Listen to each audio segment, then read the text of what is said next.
নমস্কাৰ দৰ্শকসকল, অন্য এটা ৰিয়েকশ্যন ভিডিঅ'ৰ মাজলৈ আপোনালোকক স্বাগতম জনাইছোঁ। আমি সকলোৱে গম পাইছোঁ ইতিমধ্যে যে যোৱাকালি মাছখোৱাৰ প্ৰাগজ্যোতিষ সাংস্কৃতিক প্ৰকল্পত নাগৰিক সমাজৰ এখন অভিৱৰ্তন অনুষ্ঠিত হৈছিলে, য'ত বিৰোধী দলৰ প্ৰায় সংখ্যক নেতাই তাত অংশগ্ৰহণ কৰিছিলে।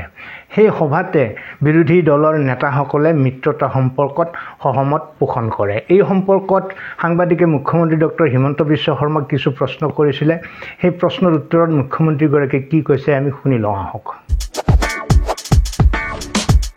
আপোনালোকৰ মানসিকতাটো এনেকুৱা যে যদি সৰ্বানন্দ সোণোৱাল, হিমন্ত বিশ্ব শৰ্মা, প্ৰমোদ বড়ো, অতুল বৰা, কেশৱ মহন্ত একত্ৰিত হয়, এই প্ৰশ্নটো তেতিয়া আপোনালোকে নকৰে। গতিকে সাংবাদিকসকলে কেনেকুৱা প্ৰশ্ন কৰিলে নিৰপেক্ষ যেন অনুভৱ হয়, তাৰ দায়িত্ব এটা আপোনালোকেও ল'ব লাগে। যিদিনাখন অতুল বৰা, কেশৱ মহন্ত, মই, সৰ্বানন্দ সোণোৱাল, দিলীপ শইকীয়া, প্ৰমোদ বড়ো, ইউ.জি. ব্ৰহ্ম একত্ৰিত হওঁ, তেতিয়াতো আপোনালোকে প্ৰশ্নটো ক'তোৱে নকৰে।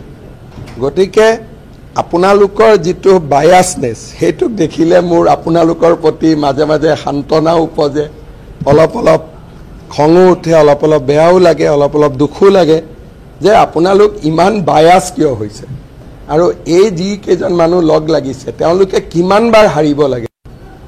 মইতো বাৰে বাৰে আপোনালোকক দেখুৱাই দিলোঁ যে এইবিলাক কোনো হিৰো নহয়। প্ৰথমতে বিধানসভাত হৰুৱালোঁ, লোকসভাত হৰুৱালোঁ, পঞ্চায়তত হৰুৱালোঁ, এতিয়াও আপোনালোকৰ মায়ামোহ শেষে হোৱা নাই। গতিকে 26ত ভাল কৰি হাৰিলে মই আশা কৰোঁ যে আপোনালোকৰ মায়ামোহটো পাৰ্মানেণ্টলি নোহোৱা হ'ব। কোনো নহয়, 21তো কোনেও ভুল কৰা নাই। 21ত যেতিয়া হাগ্ৰামা মহিলাৰী, বদৰুদ্দিন আজমল, ৰিপুণ বৰা, এই গোটেইবোৰ একলগ হৈছিল, আপোনালোকে কিমান তালাফাল লগাইছিলে। আপোনালোকৰ নিউজবিলাক মাজে মাজে মই পঢ়ি থাকোঁ, 21ৰ নিউজবিলাক আজিকালি ইউটিউবত পাই নহয়।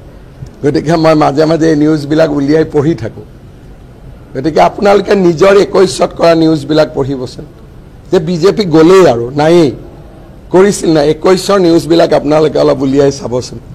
গতিকে সেইকাৰণে মই ভাবোঁ যে আপোনালোকে যিটো আশা কৰি আছে এইটো বাস্তৱত নহ'ব।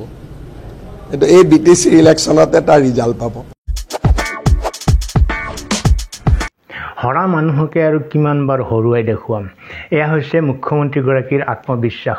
এই আত্মবিশ্বাসৰ কাৰণ কি বাৰু? আহক তেওঁৰ আন এটা ইংৰাজীতে দিয়া বক্তব্য শুনি লওঁ।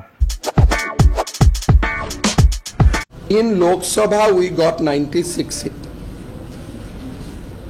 and I believe that as we are starting a new wave of welfare scheme from August, which will continue to the February, the result can be any numbers, because there will be unprecedented welfare scheme which we are going to roll out right from 16 August, and I can feel the vibes. The result will be unprecedented, and NDA will be somewhere in the sky. দৰ্শকসকল, যোৱা লোকসভা নিৰ্বাচনত বিজেপিয়ে 96টা বিধানসভা সমষ্টিত বিজয় লাভ কৰিছিলে, অৰ্থাৎ বিজয় সংখ্যক vote পাইছিলে। গতিকে সেই ধাৰা অহা বিধানসভাৰ নিৰ্বাচনতো অব্যাহত থাকিব বুলি মুখ্যমন্ত্ৰীগৰাকীয়ে বিশ্বাস কৰে। তেওঁ অহা 16 আগষ্টৰ পৰা 2026 ফেব্ৰুৱাৰীলৈকে দৰিদ্ৰ জনগণৰ কাৰণে, অসমৰ ৰাইজৰ কাৰণে এনে কিছুমান আঁচনি প্ৰণয়ন কৰিব যিবোৰে জনসাধাৰণক বিজেপিৰ প্ৰতি আকৃষ্ট কৰিব আৰু বিজেপিক ভোট দি 26 চনত জয়যুক্ত কৰিব। এয়া হৈছে তেওঁৰ আত্মবিশ্বাস। আপোনালোকে কমেণ্ট কৰি জনাবচোন, তেওঁৰ এই জনকল্যাণমূলক আঁচনিৰ প্ৰভাৱ 26ৰ নিৰ্বাচনত পৰিবনে? জনসাধাৰণে এই আঁচনিবিলাক লাভ কৰাৰ পিছত তেওঁৰ পক্ষত থিয় দিবনে? নিশ্চয় কমেণ্ট বক্সত লিখিব। এইখিনিতে গৌৰৱ গগৈয়ে কালি সেই সভাত কি বক্তব্য ৰাখিছিলে আমি তাকো শুনি লওঁ আহক। মাত্ৰ ৰাজনৈতিক দলৰ ওপৰত নিৰ্ভৰ নহয়, যেতিয়া নিৰ্বাচন আহিব মাত্ৰ ৰাজ্য চৰকাৰ নহয়, গোটেই বিজেপি RSSৰ শক্তিশালী অসমৰ ওপৰত তেওঁলোকে জাপি দিব। বাহিৰৰ RSS আহিব, UP RSS আহিব, মধ্যপ্ৰদেশ RSS আহিব, বিহাৰৰ RSS আহিব, বিজেপি দলৰ মুখ্যমন্ত্ৰীবোৰ আহিব।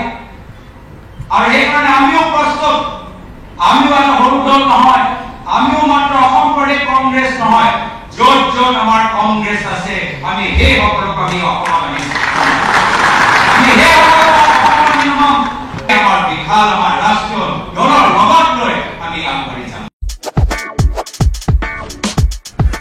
গৌৰৱ গগৈ মোৰ মতে এটা বৰ পৰিপক্ক কথা কৈছে যে শত্ৰুক কোনোদিনে দুৰ্বল বুলি ভাবিব নালাগে। তেওঁ বিজেপিৰ শক্তিক স্বীকাৰ কৰিছে আৰু সেই শক্তিৰ বিৰুদ্ধে যুঁজিবলৈ তেওঁ শক্তি সঞ্চয় কৰিব বুলিও আত্মবিশ্বাস প্ৰকাশ কৰিছে। তাৰ বিপৰীতে অখিল গগৈ কি কৈছে শুনি লওঁ আহক। একেলগ হৈ এবাৰ কংগ্ৰেছ, ৰাইজৰ দল, জাতীয় পৰিষদ আৰু লেফ্ট পাৰ্টিকেইটা আৰু আমাৰ কাৰ্বি পাহাৰৰ APSC একেলগতে অসমত একমাহ মাত্ৰ এটা তোৰ মাৰি দিল। তাৰপিছত একেদিনাই হিমন্ত বিশ্ব শৰ্মাই মই আৰু পুৰা দৃঢ় বিশ্বাস আছে হিমন্ত বিশ্ব শৰ্মাই ইলেকশ্যন নেখেলো বুলি কৈ দিব যে মোৰ নেতৃত্বত নালাগে বেলেগৰ নেতৃত্বত খেল এনেকৈ কৈ দিব। এইটো কনফাৰ্ম, আপোনালোকে চাই থাকক। অখিল গগৈৰ মতে কি এমাহ যদি তেওঁলোকে অসমখন এটা পাক মাৰি দিয়ে মুখ্যমন্ত্ৰী ডক্টৰ হিমন্ত বিশ্ব শৰ্মাই নিজে ইলেকশ্যন নেখেলোঁ বুলি কৈ দিব। ইয়াকে কয় অভাৰ কনফিডেন্স আৰু ইয়াত কিবা শিশুসুলভ আচৰণো প্ৰকাশ পাইছে তেওঁৰ। যি নহওক জাতীয় পৰিষদৰ সভাপতি লুৰিণজ্যোতি গগৈয়েনো কি কৈছে কালি সেই সভাত আহক অকণমান শুনি লওঁ। খাপ কৰিবৰ কাৰণে আমি তেওঁৰ যিবোৰ ৰণকৌশল সেইবোৰ ভেদ কৰিব লাগিব। তেওঁ যিবোৰ অস্ত্ৰ শস্ত্ৰ তেওঁৰ শক্তি বুলি ভাবে, যিবোৰৰ যোগেদি তেওঁ মানুহৰ পৰা ভোট ল'বলৈ চেষ্টা কৰি আহিছে, প্ৰলোভন বা যিবোৰ টকা পইচাৰ খেল বা মানুহক বিভাজন কৰি থকাৰ যিবোৰ কথা, এইবোৰৰ মাজত থকা যিবোৰ ফাঁক এইবোৰ বিচাৰি উলিয়াব লাগিব। হিতাধিকাৰী আঁচনিৰ বিৰুদ্ধে আমি কি দেখুৱাব পাৰোঁ, এই হিতাধিকাৰী আঁচনিৰ মাজত থকা ফাঁকটো বিচাৰি উলিয়াই তাক কেনেকৈ আমি হেমাৰ কৰিব পাৰোঁ, সেইবোৰ কথাহে আমি আচলতে সেই ৰণকৌশল আমি গঢ়ি তুলিব লাগিব।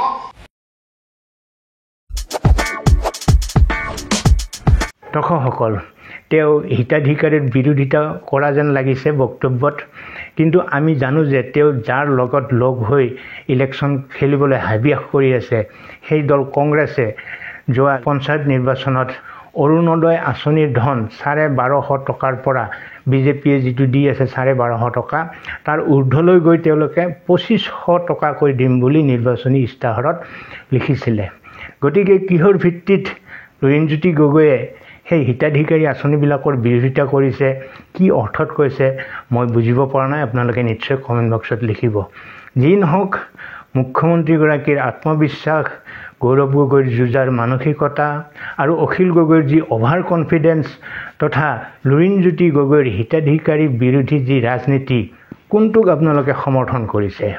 বিৰোধী ৰাজনীতি সফল হ'বগৈ নে 26ত, নে বিজেপিয়ে আকৌ সিংহাসন দখল কৰিব? আপোনালোকৰ অভিমত নিশ্চয় কমেণ্ট বক্সত লিখিব। আজিলৈ এৰিছোঁ। ভালে থাকক, কুশলে থাকক। ধন্যবাদ।